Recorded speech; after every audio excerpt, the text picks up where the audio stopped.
وہاں خواتین کو اہم حکومتی عہدے دیے گئے. کبھی جس عورت کے پڑھنے پر پابندی تھی، لیکن ایک وقت آیا کہ سلطان قابوس نے ایک عورت کو ہی امریکہ جیسے ملک میں عمان کا سفیر لگایا. سلطان نے آج سے 30 سال پہلے عمان میں عورت کو ووٹ دینے کا حق دیا. سلطان قابوس کے والد نے خود کو اپنے آپ کو عوام سے اتنا دور کر لیا تھا، یہاں تک کہ رعایا اپنے بادشاہ کو کئی سال تک دیکھ نہیں پاتے تھے. لیکن اپنے والد کے برعکس سلطان قابوس اکثر اپنی گاڑی خود چلا کر اپنے عوام کے پاس شہروں سے لے کر دیہات تک جایا کرتے، تاکہ انہیں معلوم ہو سکے کہ ان کے عوام کیا سوچتے اور کیا چاہتے ہیں. آج عمان کے شہریوں کا معیار زندگی پاکستان جیسے ملکوں کے عوام کے معیار زندگی سے کم از کم 50 سال آگے ہے. جس ملک میں پکی سڑکیں تک نہیں تھیں، آج وہاں دنیا کی جدید اور آسمان کو چھونے والی عمارتیں کھڑی ہیں. سلطان قابوس نے 2011 میں بین الاقوامی معیار کا جدید ترین رائل عمان اوپیرا کا افتتاح کیا. یہ مشرق وسطیٰ کی خلیجی ریاستوں میں پہلا اوپیرا ہاؤس تھا. سلطان قابوس نے کشتیاں بنانے اور عرب کے مشہور پرفیوم بنانے کی اپنی روایتی صنعتوں کو زندہ کیا. 1995 میں عمان کا فیکس جی ڈی پی $6,261 تھا، جو کہ بڑھ کر 2012 میں $22,000 تک پہنچ گیا. کبھی غریب ملکوں کی فہرست میں سب سے اوپر نظر آنے والا عمان دسمبر 2019 میں فیکس جی ڈی پی کے اعتبار سے دنیا کے 50 امیر ترین ممالک کی فہرست میں 40ویں نمبر پر کھڑا تھا. سلطان نے واشنگٹن میں سلطان قابوس ثقافتی سینٹر بنایا، جس سینٹر کا ایک مقصد امریکیوں کو عمان میں پڑھنے کے لیے اسکالرشپس دینا تھا. آج عمان کے لوگوں کو مشرق وسطیٰ میں سب سے رحم دل اور دوستانہ مزاج لوگ کہا جاتا ہے. آج سلطان قابوس کا عمان دہشت گردی سے بالکل پاک اور رہائش اختیار کرنے کے لیے دنیا میں سب سے محفوظ ترین ملکوں میں سے ایک ہے. 1970 کے عمان میں اوسط عمر صرف 49 سال ہوا کرتی تھی، لیکن آج سلطان قابوس کے عمان میں مردوں کی اوسط عمر 71 سال اور عورتوں کی 76 سال ہے. 1970 کے عمان کا جی ڈی پی $0.2 ارب تھا، جو کہ 2004 میں بڑھ کر $82 ارب ہو چکا تھا. آپ سلطان قابوس کی محنت کا پھل دیکھیں کہ 2010 میں اقوام متحدہ نے عمان کو انسانی ترقی کے انڈیکس میں بہتری کی طرف قدم بڑھانے والا پہلا ملک قرار دیا، یہاں تک کہ عمان کو چین سے بھی اوپر قرار دیا. 2011 میں جب کچھ عرب ملکوں میں بغاوت کی لہر پیدا ہوئی تو اس کا اثر عمان میں بھی آیا، لیکن سلطان قابوس نے مظاہرین کو طاقت سے کچلنے کے بجائے انہیں مزید سہولیات دی، 50,000 ملازمتیں پیدا کر دی اور مشاورتی اسمبلی میں اضافہ کر کے عوامی مطالبات کو عزت دی. اور یوں سلطان نے انتہائی مدبر اور جمہوری انداز اپنا کر اپنے ملک میں امن کو قائم رکھا. دسمبر 2012 میں سلطان قابوس نے عمان کی تاریخ میں پہلی بار میونسپل الیکشن کروائے، یعنی لوکل گورنمنٹ الیکشن. سلطان قابوس نے ایک شورا کاؤنسل بھی بنائی تھی جسے لوگ منتخب کرتے ہیں، اور اس کا پہلا الیکشن 1991 میں کروایا. سلطان قابوس نے عرب قبائلی بدووں اور جاہلوں کو مشرق وسطیٰ یعنی مڈل ایسٹ کی ایک علاقائی قوت بنا کر کھڑا کر دیا. سلطان قابوس کافی عرصے سے علیل تھے اور انہیں کینسر کا مرض لاحق تھا. وہ حال ہی میں جرمنی اور بیلجیم سے اپنا علاج کروا کر عمان واپس لوٹے تھے، لیکن ان سے زندگی وفا نہ کر سکی اور سلطان قابوس 79 سال کی عمر میں انتقال کر گئے. سلطان قابوس ایک بادشاہ تھے، لیکن وہ ایسے بادشاہ تھے کہ جو کئی جمہوری ملکوں کے وزراء اعظم اور صدور سے کئی گنا بہتر حکمران تھے. سلطان قابوس اپنے عوام میں کتنے مقبول اور ہر دل عزیز تھے، اس کا اندازہ آپ اس سے لگا سکتے ہیں کہ ان کے انتقال کی خبر جب ان کے عوام تک پہنچی تو کسی نے کہا کہ آج یتیموں کا باپ مر گیا ہے، کسی نے کہا آج غریبوں کا باپ مر گیا ہے، اور کسی نے کہا کہ آج معاشرے کے پسے ہوئے طبقے کا باپ مر گیا ہے. یہ ہوتی ہے وہ عزت جو عوام اپنے حکمرانوں کو دیتے ہیں جب ان کے مرنے کے بعد انہیں لوگ ایسے الفاظ میں جی. یہ تھا 50 سال کا عمان کی ترقی کا سفر، اور پاکستان کو بنے ہوئے 72 سال ہو چکے، لیکن ہم آج بھی پاکستان میں صاف پانی، تعلیم، علاج، ڈسپلن یعنی جو بنیادی ضروریات ہیں پاکستان کے شہریوں کی، ہم آج بھی ان کا مطالبہ کر رہے ہیں. پاکستان عمان کب بنے گا وہ تو مستقبل قریب میں ہمیں کہیں دور دور تک نظر نہیں آ رہا. پاکستان کی صورتحال پہ بھی بات کرتے ہیں. میرے ساتھ جو 4 معتبر شخصیات موجود ہیں. سینیٹر سحر کامران صاحبہ پاکستان پیپلز پارٹی سے، آپ کا بہت شکریہ. سینیٹر میاں عتیق صاحب آنریبل ممبر ایم کے ایم سے، آپ کا بہت شکریہ.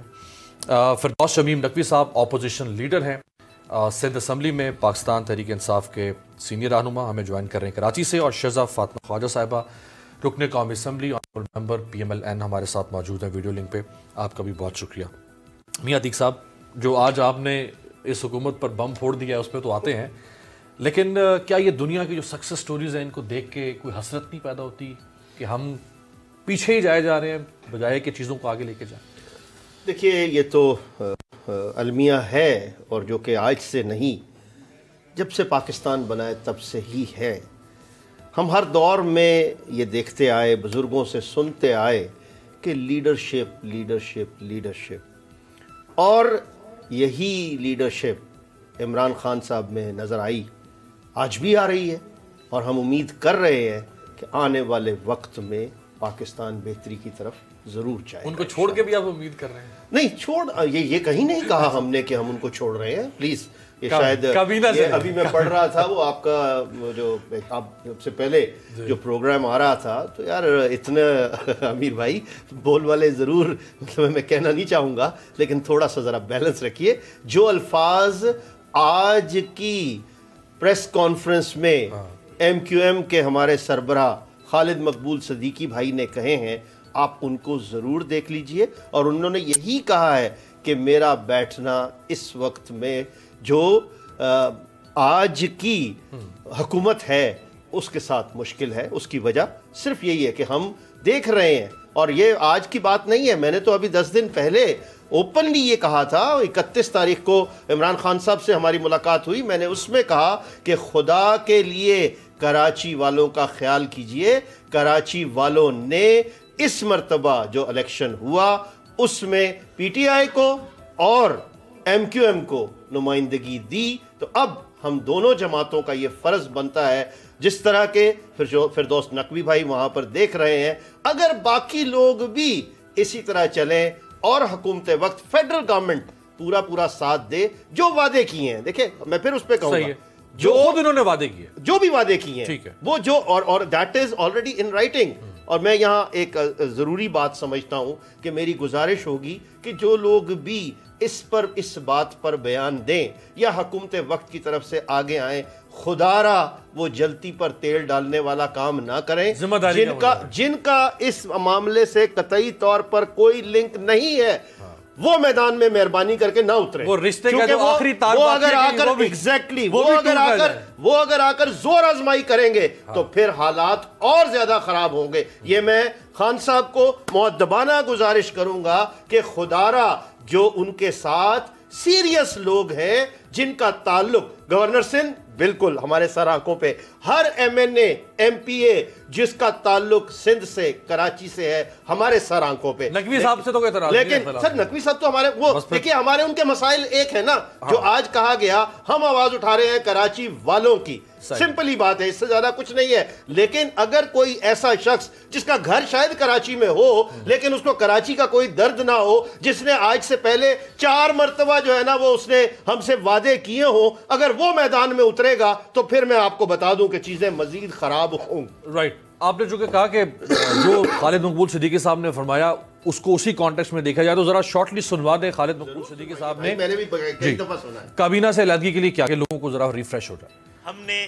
اس وقت حکومت سے یہ وعدہ کیا تھا کہ حکومت بنانے میں آپ کی مدد کریں گے اور ہر مشکل مرحلے میں آپ کا ساتھ. ہم نے اپنا وعدہ پورا کیا ہے، لیکن اس 16-17 مہینے بعد بھی اگر کسی ایک نقطے پر بھی پیش رفت نہ ہوئی ہو، 50 سال سے سندھ کے شہری علاقوں کے عوام، جیسے کہ حیدرآباد جس کو چونکہ سندھ کا تیسرا بڑا شہر تھا، 70 سال سے اس کے پاس ایک یونیورسٹی ہم اس کو نہیں دے سکے. پورا پاکستان یونیورسٹی کے قیام کے حوالے سے بھی ایک نقطہ تھا کہ کچھ پیش رفت ہوئی لیکن وہ کاغذوں کی حد تک ہی محدود رہی.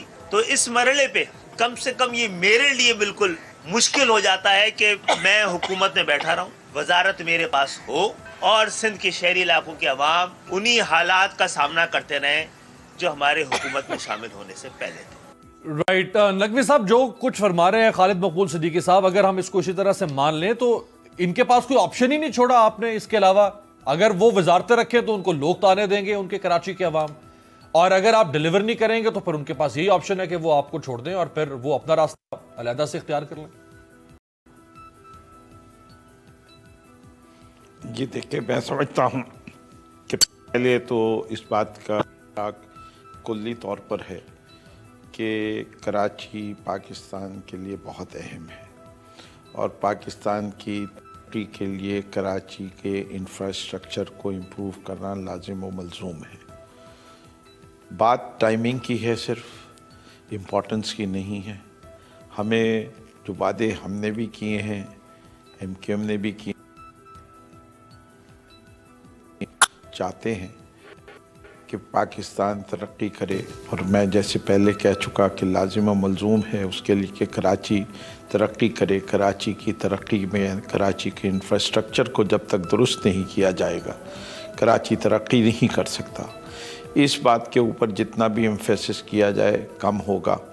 اور جو بنیادی فرق ہے جو ہم سمجھتے ہیں، جس کی آگاہی ہے خالد بھائی کو بھی دوسرے حضرات کو بھی MQM کے، کہ NFC ایوارڈ کے بعد حکومت وقت کے پاس کوئی ایسی ایڈیشنل فنڈنگ ریسورس اب نظر نہیں آ رہی کہ کوئی بہت بڑی اسپیشل ایلوکیشن کے لیے کی جائے سکے.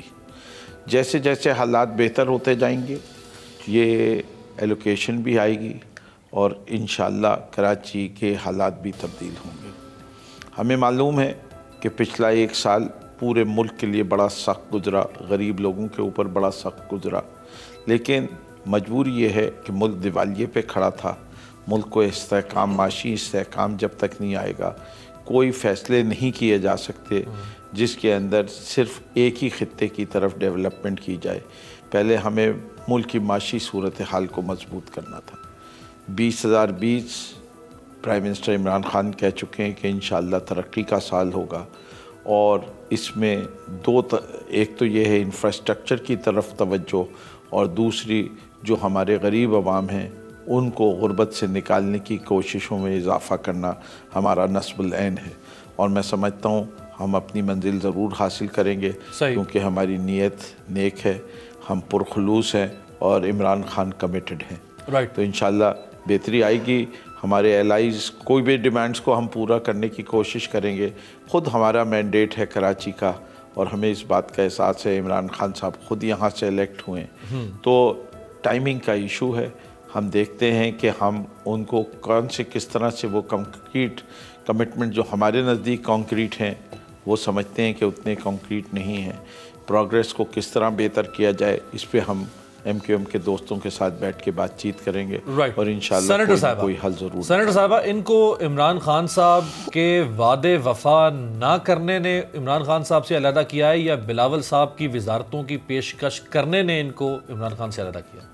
بسم اللہ الرحمن الرحیم. امیر عباس، سب سے پہلے تو میں نے آپ کا انٹرو دیکھا، بہت ہی اچھا اور جامع. I would also like to offer my condolences through your program to the people and the government of Oman. آپ تو خود ایکسپرٹ بھی ہیں گلف کنٹریز کی. اللہ تعالیٰ ان کی مغفرت کرے. دوسری چیز آپ نے کہا لیڈرشپ پہ بات کی یقیناً ایک بہت اہم چیز ہے کہ 72 سال کے بعد بھی ہم اس کے اوپر دیکھتے ہیں کہ پاکستان کب حقیقتاً ایک ویلفیئر اسٹیٹ بنے گا، ایک ایسا اسٹیٹ جس کے لیے اتنی قربانیاں دی گئیں، جس کے لیے سوچا گیا. تو میں یہ کہوں گی کہ جب تک ہم سیکیورٹی ڈائلیما سے باہر نہیں نکلتے اور ترجیح جو ہے وہ عوام کی ویلفیئر نہیں ہوتی تو یہ سوال ہمارا اسی طریقے سے رہے گا. آج بھی وقت ہے کہ ہم سوچیں کہ ہماری ڈائریکشن کیا ہونی چاہیے. اب آپ کے سوال پہ آ جاؤں، میں نے اس کو مختصر ہی رکھا کیونکہ آپ کے موضوع پہ رہی ہوں. آپ کے سوال پہ آ جاؤں، دیکھیں جو آج کی پریس کانفرنس ہے، میں نے اس میں سے جو جملہ جس کو میں نے سمجھا کہ ڈیبیٹ کے لائق ہے وہ یہ کہ خالد مقبول صدیقی صاحب فرماتے ہیں کہ پہلے ہم سمجھتے تھے یہ ناتجربہ کاری ہے، اب پتہ چلا کہ سنجیدگی کی بھی کمی ہے. تو یہ میں سمجھتی ہوں کہ دیر آئے درست آئے. ابھی اگر 15-16 مہینوں میں یہ پتہ لگ گیا تو میں سمجھتی ہوں کہ اس سے پیپلز پارٹی کے موقف کی تائید ہوتی ہے. پہلے تو یہ بات ہے کہ یہ زبردستی کی شادی تھی اور اس کو بولے کہ میرج آف کنوینئنس، اس کو زیادہ عرصہ اس کو چلنا بھی نہیں تھا. نہیں، لیکن ابھی وہ روٹ کے علیحدہ ہو گئے ہیں، دونوں جوڑا علیحدہ ہو گئے، لیکن ابھی مرحلہ باقی ہے.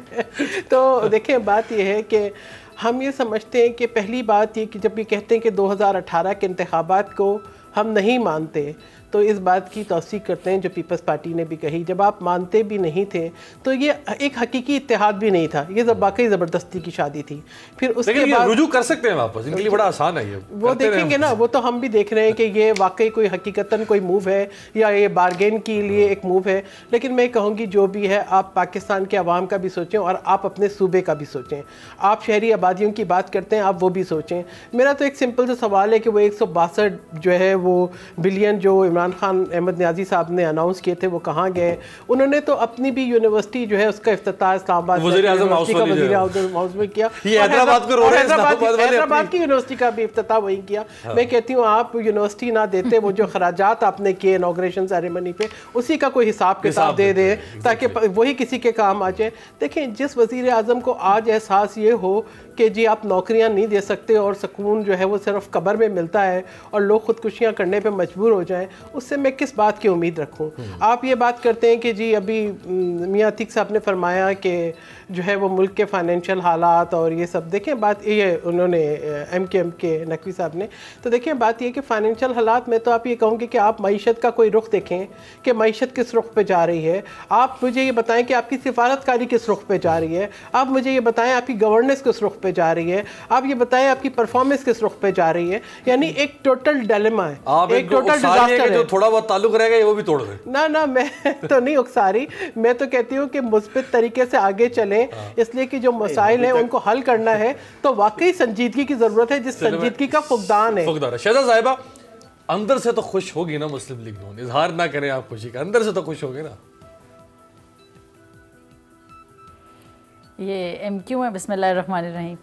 دیکھیں یہ جس طرح سحر صاحبہ نے کہا ہے، اس کو تھوڑا سا ٹائم لگے گا سمجھنے میں کہ یہ جو ریزگنیشن آئی ہے اور یہ جو پریس کانفرنس ہوئی ہے اس میں کتنی ڈیپتھ ہے، اور اس کی آیا کہ جو ایم کیو ایم ہے وہ یقینی طور پہ سمجھ چکے ہیں کہ جو پی ٹی آئی ہے وہ ایک بالکل ہی نااہل حکومت ہے، اور وزیر اعظم صاحب جو ہیں وہ بھی ایک نہ صرف ان ایکسپیرینسڈ بلکہ ایک انکمپٹنس جو ہے وہ ان کی ہمارے سامنے آئی ہے پچھلے 1.5 سال کے اندر. اور ہم نے دیکھا ہے کہ پاکستان کہاں تھا اور اس کا گروتھ ریٹ کہاں تھا، اس کا انفلیشن کہاں تھا، اس کا پالیسی ریٹ کہاں تھا، اس کی انویسٹمنٹ جو آ رہی تھی وہ کہاں تھی. ہماری جو پاورٹی لائن سے لوگ اوپر آ رہے تھے اس کی پرسنٹیج کیا تھی جو واپس 1.5 سال میں نیچے چلے گئے ہیں. امپلائمنٹ بہتر ہو رہی تھی، بجلی اور گیس کے بحران ختم ہو گئے تھے جو کہ پھر سے واپس آنا شروع ہو گئے ہیں. تو ان ساری چیزوں کو مد نظر رکھتے ہوئے اب میرے خیال سے آہستہ آہستہ ان کی جتنی بھی الائیڈ پارٹیز ہیں ان کو اس چیز کا اندازہ ہوگا، اور جیسے جیسے ہوتا جائے گا وہ خود جو ہے وہ اس گورنمنٹ کا پارٹ بننے سے کترائیں گے، کیونکہ کل کو انہوں نے بھی اپنے ووٹرز کو جواب دینا ہے. تو اب آگے ایم کیو ایم کیا قدم اٹھاتی ہے یہ وقت کے ساتھ ہی پتہ چلے گا. رائٹ، ایک بریک لیتے ہیں، بریک کے بعد واپس آتے ہیں اور سینیٹر صاحب سے پوچھتے ہیں یہ ادھر سے تو انہوں نے چھوڑ دیا، اب ادھر کب جا سکتے ہیں؟ بریک کے بعد.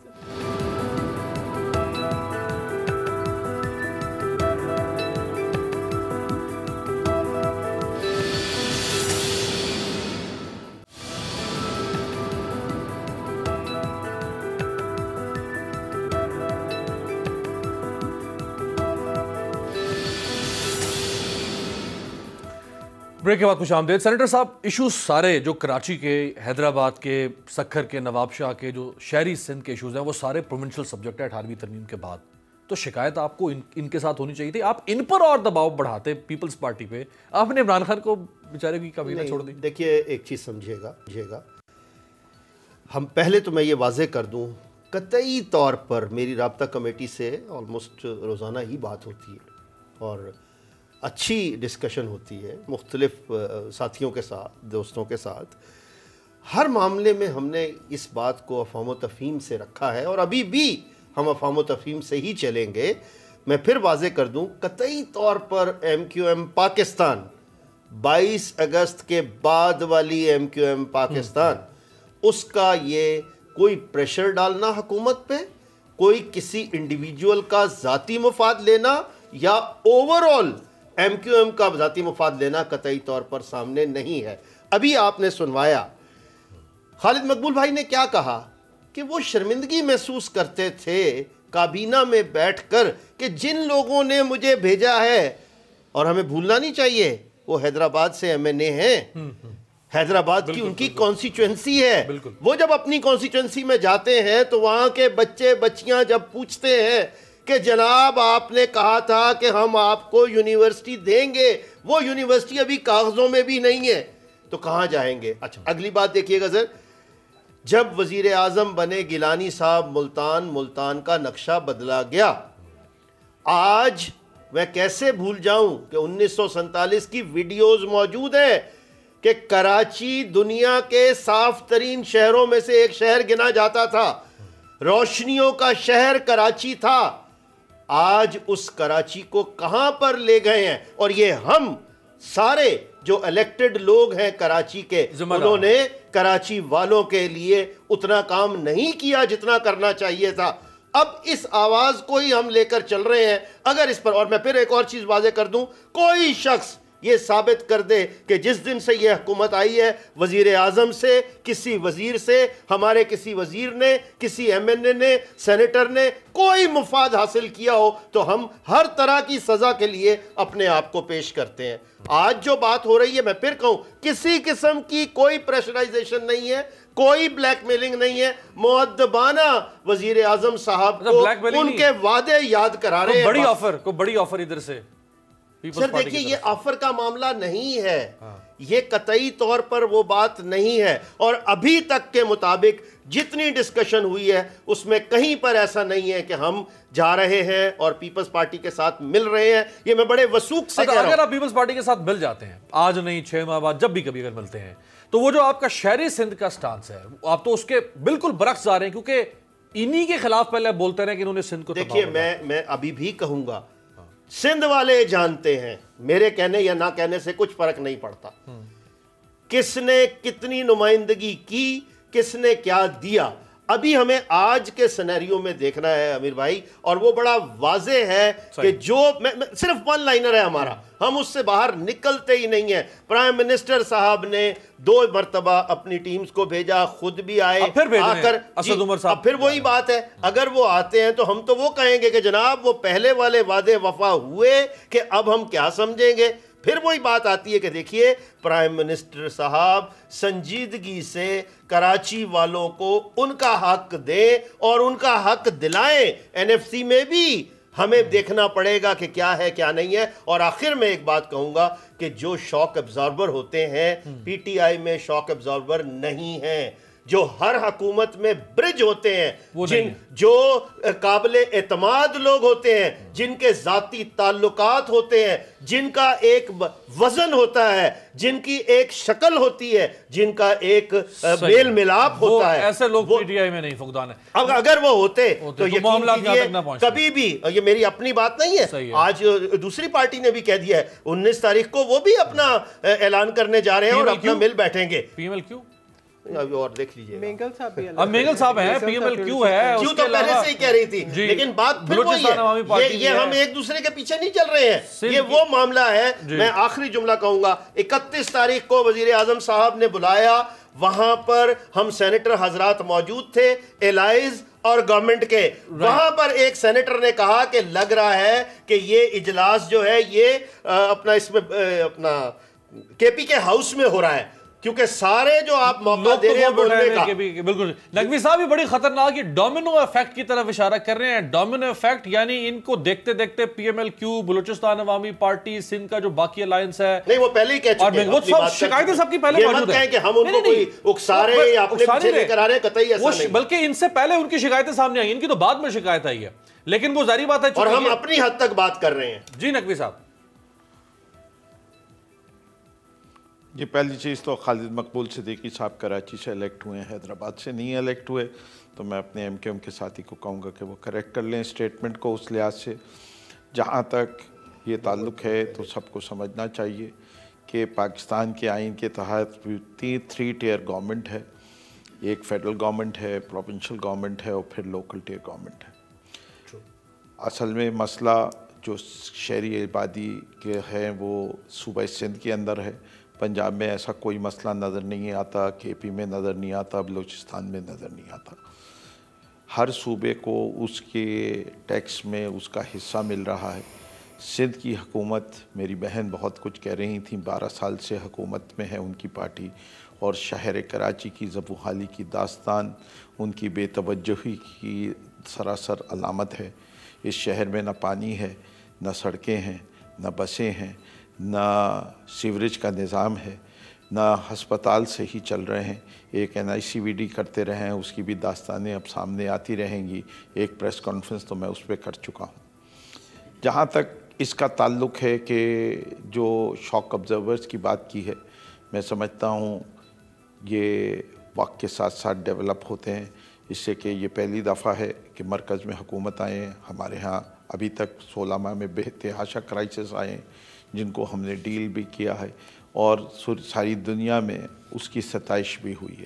سب سے بڑا کرائسس اس ملک میں فروری کے مہینے میں آیا تھا، جب انڈیا کے 2 جہاز آئے، جس خوبصورتی کے ساتھ وہ ڈیل کیا گیا اس کو ساری دنیا نے سراہا، اور پاکستان کو ایک دہشت گرد ملک سے بنا کے ایک پیس لونگ کنٹری کی طرف لے کے گئے۔ خود امریکہ کو اپنا بیانیہ تبدیل کرنا پڑا۔ وہ تو خیر نواز شریف صاحب بہت کچھ کر گئے تھے نا نقوی صاحب، وہ سارا کریڈٹ تو آپ نہیں لے سکتے نا۔ تو نہیں جی، یہ 2 فروری کی بات ہے۔ اب میں دہشت گردی ملک کے اندر ختم کرنے کی بات نہیں کر رہا۔ ایک جو FATF اور ان ساری چیزوں میں گرے لسٹ پہ سے بلیک لسٹ کی طرف ملک جا رہا تھا، اس کی روک تھام کی گئی۔ اس کے زیادہ تر اقدامات اگر آپ دیکھیں گے وہ اس حکومت کے دور میں کیے گئے ہیں، جو کہ ڈاکومنٹڈ ہے، اور بہت سارے ایسے ایکشنز کیے گئے جو ماضی میں لوگ کہتے تھے کہ کوئی کر نہیں سکتا، وہ بھی ہم نے کر کے دکھائے۔ فارن پالیسی کے لحاظ سے جو بیانیہ یونائٹڈ نیشنز کی اسپیچ کے بعد اسٹیبلش کیا، اگر مولانا فضل الرحمان اور ان کے الائز نہیں کرتے تو آج کشمیر کے بیانیے میں بہت فرق موجود ہوتا۔ ایک کرائسس کے بعد دوسری کرائسس کی طرف ہم چل رہے ہیں۔ ایک مائنورٹی گورنمنٹ ہے، اور اس کے الائز کو بھی جواب دہ ہونا پڑے گا اس حکومت کے علاوہ بھی، کہ اگر وہ بھی انہوں نے اپنا حصہ ڈالا انسیکیور کرنے یا سیکیور کرنے میں، تو میں سمجھتا ہوں ان کو بھی بالکل سوچ سمجھ کے چلنے کی ضرورت ہے۔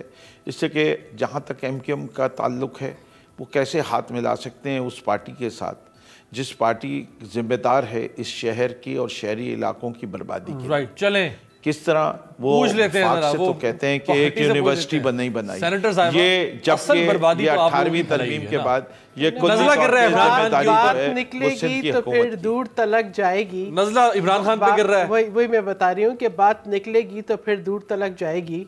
میں کہوں گی کہ یہ MQM پاکستان سے پہلے والی MQM بڑے تلخ ماضی ہیں، بڑی تلخ داستان ہے شہری آبادیوں کی بھی، جس کو آپ نظر انداز نہیں کر سکتے۔ بڑے جنازے ہم نے اٹھائے ہیں، بہت سے واقعات ہمارے ذہنوں میں تازہ ہیں، کس طرح سے کیا بنائی گئی، کیا عزائم تھے، کیا جب پیپلز پارٹی نے حکومت لی تو ہر سڑک جو ہے اس کے اوپر جو ہے بم پھٹتا تھا۔ بہت سی مطلب آج کے جو دہشت گردی تھی اس کے کیا حال تھے، جرائم کے کیا حال تھے، بھتہ کیا تھا، یہ مطلب یہ تمام چیزیں ہیں۔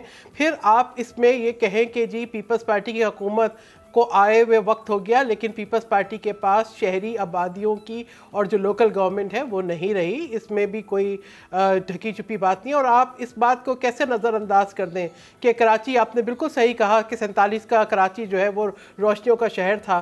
مجھے بھی اپنے بچپن میں 70 کا کراچی یاد ہے کہ جہاں پہ وہ جگمگاتا تھا، وہ کراچی میں روٹی پلانٹ بھی تھا، ہم دیکھتے تھے کہ بہت خوبصورت شہر تھا، جشن بھی ہوتے تھے۔ جو یونیورسٹی کی مانگ رہے ہیں حیدرآباد میں، وہ تو آپ نے جی میں بتا رہی ہوں، میں بات کر رہی ہوں کہ دیکھیں بات یہ ہے کہ جب یہ افغان مہاجرین آئے تو ان کا بوجھ کسی اور نے برداشت نہیں کیا۔ یہ جو سارے ملک سے جو آتے ہیں روزگار کے لیے، سب یہ کراچی کے اندر ایک پورا ایک جو ہے ایک المیہ گزرا ہے۔ اور اس کے بعد یہ جس قسم کا رویہ، میں سمجھتی ہوں کہ آپ بھی دیکھیں کہ لوکل گورنمنٹس اور ان کا رویہ کیا رہا، پرانی MQM کا رویہ کیا رہا، وہ سب باتیں اس کے پر جائیں گے تو بہت ساری تلخ باتیں نکلیں گی۔ میں آج کی اگر بات کروں تو دیکھیں بات یہ ہے کہ کراچی کے اندر صرف الیکٹڈ پیپلز پارٹی نہیں ہے، الیکٹڈ MQM بھی ہے، الیکٹڈ PTI کے بھی ممبرز ہیں۔ انہوں نے اپنی ذمہ داری کتنی پوری کی؟ جو سندھ کا شیئر ہے وہ کیوں نہیں دیتی فیڈرل گورنمنٹ؟ وہ اعلان تو کرتی ہے، وہ باتیں ساری لفاظی تک کیوں رہ جاتی ہیں